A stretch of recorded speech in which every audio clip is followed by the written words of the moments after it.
सियावर राम जय जय राम, मेरे प्रभु राम जय जय राम। जय मंगल भवन मंगल हारी, द्रवौ दशरथ अजिर बिहारी। दीन दयाल विरुद्ध संहारी, रघुनाथ मम संकट भारी। जय श्री राम। मैं ईशु हरवानी, हनुमानगढ़ टाउन। तुलसी की माला गंगा दर्शन से रोज आपको गंगा दर्शन लाइव दिखाता हूँ और वह पंचांग बताता हूँ। आज का शुभ पंचांग संक्षेप में, ज्येष्ठ मासे शुक्ल पक्षे एकादशी सोमवार, विक्रम संवत 2081, तद अनुसार 17 जून 2024। आज एकादशी पूर्ण रात्रि की है। तत्पश्चात कल भी एकादशी है। एकादशी निर्जला एकादशी व्रत कल रहेगा। आज का विशेष दिन गायत्री जयंती एकादशी भद्रा।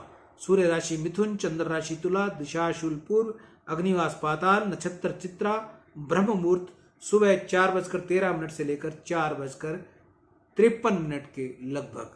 ये था आज का संक्षेप में पंचांग। कल हमने आपको हनुमान जी की कुदान का पाठ सुनाया था, जिस पाठ को हमने बीच में विश्राम दिया था। आज भी हम आपको थोड़ा सा ही समय देंगे हनुमान जी की कुदान के पाठ का, क्योंकि आज थोड़ी सी तबीयत सही नहीं है।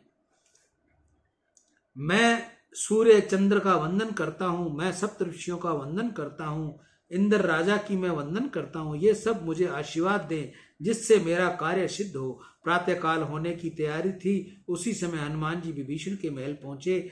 ब्रह्म मुहूर्त में विभीषण जी जागे। जागते ही श्री राम नाम का स्मरण कर उच्च उच्चारण किया। रात को सोने से पहले और सवेरे उठने समय प्रभु के नाम का स्मरण करना भूलना नहीं।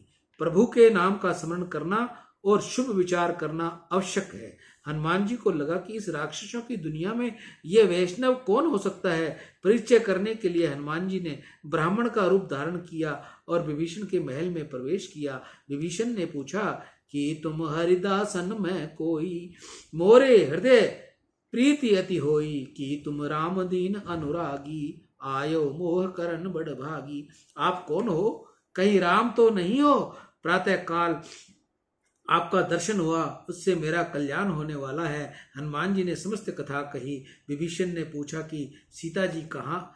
विभीषण जी से पूछा कि सीता जी कहाँ है? विभीषण जी ने सीता जी कहाँ है इसके लिए अवश्य ही कहाँ है और किस प्रकार मिलेगी यह समझाया और कहा आपके दर्शन हुए, इसलिए अवश्य ही अब मुझे श्री राम के दर्शन होंगे। मैं तो अधम हूँ, परंतु आपके कारण श्री राम मुझे अवश्य अपना लेंगे। विभीषण के यहाँ से चलकर हनुमान जी अशोक वन में गए। श्री सीता जी समाधि में बैठी हुई थी। श्री राम श्री राम श्री राम का सतत जाप कर रही थी। ध्वनि प्रतिध्वनि उत्पन्न करती है, शब्द प्रतिशत को उत्पन्न करता है। माता जी जहाँ विराजी हुई थी वहां वृक्षों में से श्री राम श्री राम श्री राम की ध्वनि निकलती थी। हनुमान जी को विश्वास हो गया कि ये ही माता जी हैं। हनुमान जी ने देखा कि राक्षसी सोई हुई थी। शोक वन में अशोक के वृक्ष के नीचे सीता जी विराजी हुई थी। शरीर अति दुर्लभ हो गया था। कृष तनु शीस जटा एक बेनी, जपत हृदय रघुपति गुण श्रेणी।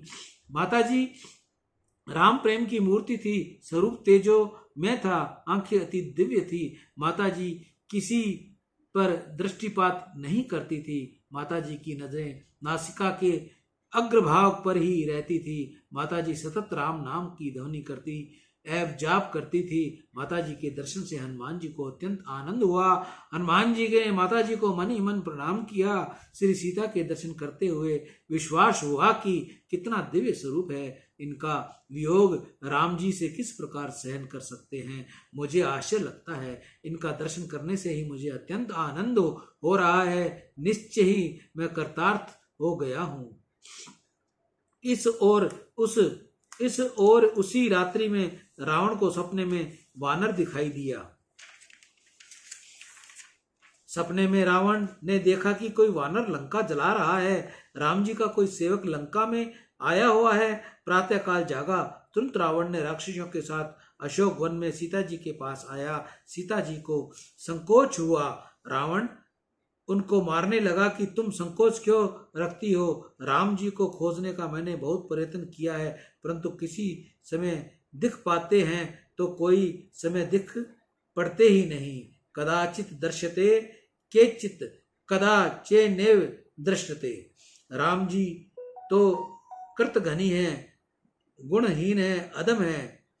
वे तुमको भूल ही चुके हैं। तुम राम जी के साथ प्रेम क्यों करती हो? मैं तुम्हारा दास होने को तैयार हूं, तुम मेरे अधीन बनो।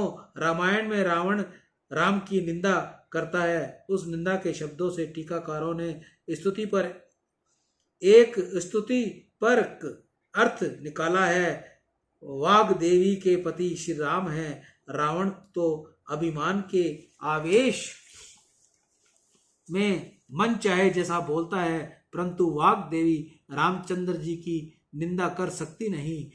रावण कहता है कि मैं राम कोई समय दिखाई पड़ते हैं और कोई समय दिखाई नहीं पड़ते। योगी जन भी परमात्मा का ध्यान करते हैं, जप करते हैं, जब किसी किसी समय दर्शन देते हैं, किसी समय दर्शन नहीं देते। रावण कहता है कि राम जी तुम्हारे प्रति उदास हैं। उसका अर्थ इस प्रकार किया है कि राम जी समय आनंद स्वरूप है, इनको किसी की आवश्यकता नहीं है। जो प्रेम करता है उसके अधीन ये रहते हैं। रावण कहता है तुम राम पर आसक्त हो, परंतु राम जी तुम पर आसक्त नहीं। भक्त भगवान के आसक्त होते हैं, परंतु भगवान के तो अनेक भक्त होते हैं। भक्तों के भगवान तो एक होते हैं, इसलिए भक्त एक ही भगवान में आसक्ति रखते हैं। जबकि भगवान के जितने भक्त हैं वह सभी भगवान को भले ही लगते हैं। रावण आगे कहता है तुमको और तुम्हारे गुणों का भोगने वाला अब ये कृतघ्नी और नगुण निर्गुण राम जी थोड़ी सी याद तक भी करते नहीं हैं। रावण की इस निंदा का ऐसा अर्थ किया है कि राम जी मायातीत हैं, माया से परे हैं, इसलिए माया के गुणों में और विषय भोगों में नहीं फंसते। माया का बंधन राम जी को नहीं। राम जी कृतघ्नी है, ऐसा रावण कहता है। परमात्मा के साथ जो प्रेम करता है उसको संचित क्रियामान और प्रारब्ध तीनों कर्मों का परमात्मा विनाश कर देते हैं। कृत कर्मों का विनाश करके जीव को अपने चरणों में ले जाते हैं, इसलिए ये कृतघ्नी है। राम जी निर्गुण है, इसका अर्थ ऐसा किया है कि सत्व रज और तम तीनों गुणों से परे हैं, गुणातीत हैं। अधम का अर्थ ऐसा किया है कि न जो शब्द के विषय नहीं, अर्थात जो वाणी से परे हैं। रावण ने राम जी के लिए मूढ़ और नराधम शब्दों का प्रयोग किया है। मैं शिव उ ब्रह्मा ताभ्याम उड़ ध्यान विषय नीत, अर्थात शिव और ब्रह्मा के जो ध्येय हैं, अर्थात जो ध्यान के विषय में वह पर ब्रह्म है। नराधम का पद छेद किया है। नरा अधमा अस्यमाच्य नराधम, मनुष्य जिसके अधम है वह अर्थात जो पुरुषोत्तम है। रावण चाहे जैसा बोलता है, परंतु उस निंदा में से स्तुति का अर्थ निकलता है। रावण सीता जी को अनेक प्रकार से मनाने लगता है कि तुम्हारे अधीन हूँ, तुम्हारा दास बनने को तैयार हूँ, ये सभी स्त्रियां तुम्हारी सेवा करेंगी, तुम मुझको अंगीकार करो। श्री सीता जी नजर भी डालती नहीं। सीता जी ने रावण से कहा मूर्ख, तू तो कायर है, तू कैसा वीर है। श्री राम लक्ष्मण आश्रम में नहीं थे, उस समय तू कपट करके मुझे ले आया। श्री राम अब मुझे दंडित करेंगे, अपने किए हुए पापों का फल मुझे यहीं पर भोगना है। थोड़े से जल का शोषण कर लेने से सूर्य को कितनी देर लगती है, उसी प्रकार राम जी अपने तीक्ष्ण बाणों के द्वारा तेरे प्राणों को शीघ्र ही खींच लेते। राम बाण में कैसी शक्ति है यह तू जानता नहीं है। मैं बाएं चरण में से तुझे स्पर्श करने को तैयार नहीं। मूर्ख, तू यहाँ से चला जा, गच्छ गेह घर सिधार जा। सीता ने रावण का अत्यंत तिरस्कार किया। रावण क्रोध से भर गया। अत्यंत क्रोध में वह सीता जी को मारने को दौड़ा, परंतु मंदोदरी ने निवारण किया। रावण ने राक्षसी से कहा 2 महीने की अवधि देता हूं, तब तक ये नहीं मानेगी तो मैं इसे खा जाऊंगा। अत्यंत क्रोधित होकर रावण दौड़ता हुआ वहां से चला गया। श्री सीता जी व्याकुल हो गई। अब 2 ही महीने की अवधि है, अभी तक कोई वहां से आया नहीं है। अब मैं कहाँ जाऊं, क्या करूं? श्री हनुमान जी यह सब देख सुन रहे थे। सीता जी जब विलाप करने लगी, तभी वृक्ष के ऊपर से विराजे हुए हनुमान जी ने श्री राम कथा का आरंभ किया। सूर्यवंश में महाराजा दशरथ प्रकट हुए। महावीर चक्रवर्ती सार्वभौम दशरथ महाराज के घर श्री राम, लक्ष्मण, भरत, शत्रुघ्न ये 4 बालक हुए। श्री रामचंद्र जी के ने विश्वामित्र के यज्ञ का रक्षण किया। वहां से जनकपुरी पधारे, वहां शिव धनुष का भंग किया। श्री सीता जी विजय माला अर्पण की। श्री सीता जी राम जी अयोध्या में विराजे थे। मथुरा के कुसंग से कैकेयी की बुद्धि बिगड़ी, इस कारण श्री राम, लक्ष्मण, जानकी वन में पधारे। गोदावरी के किनारे पंचवटी में विराजे थे। उस समय रावण सीता को ले आया। श्री सीता जी की खोज से निकले हुए श्री राम, लक्ष्मण त्रिशमुख पर्वत पर आए। वहां सुग्रीव के साथ मित्रता की। एक बाण से बाली को मारा और सुग्रीव को किष्किंधा का राज दिया। सुग्रीव ने सीता जी की खोज के लिए चारों दिशाओं में वानरों को भेजा हुआ है। सुग्रीव का सेवक, राम जी का दूत हनुमान नाम का एक वानर सीता जी की खोजता हुआ यहाँ आया। आज मैं कृतार्थ हुआ हूँ, मुझे सीता माँ के दर्शन हुए हैं और मेरे जैसा भाग्यशाली कौन है। सियावर राम जय जय राम, मेरे प्रभु राम जय जय राम। जय मंगल भवन अमंगल हारी, द्रवौ सो दशरथ अजर बिहारी। दीन दयाल विरुद्ध संहारी, हरहु नाथ मम संकट भारी। हनुमान जी की कुदान पाठ का आज यहाँ विश्राम हुआ। कल हम आपको बताएंगे पराभक्ति के दर्शन। कल का विषय पराभक्ति के दर्शन। मैं ईशु हरवानी तुलसी की माला गंगा दर्शन से रोज आपको गंगा दर्शन लाइव दिखाता हूं।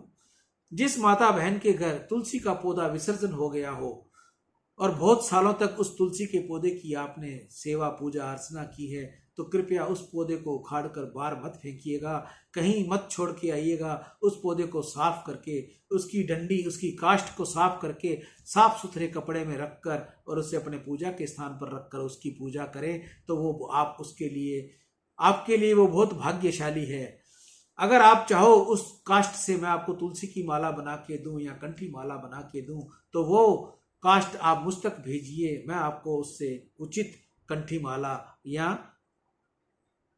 जाप माला बनाकर दूंगा, जिसका आने जाने का कोरियर खर्चा तो आपका होगा और बनाने का मेहनताना कोई शुक्ल आपकी नहीं लगेगी। सियावर राम जय जय राम, मेरे प्रभु राम जय जय राम। मैं ईशु हरवानी, हनुमानगढ़ टाउन, राजस्थान से। राम।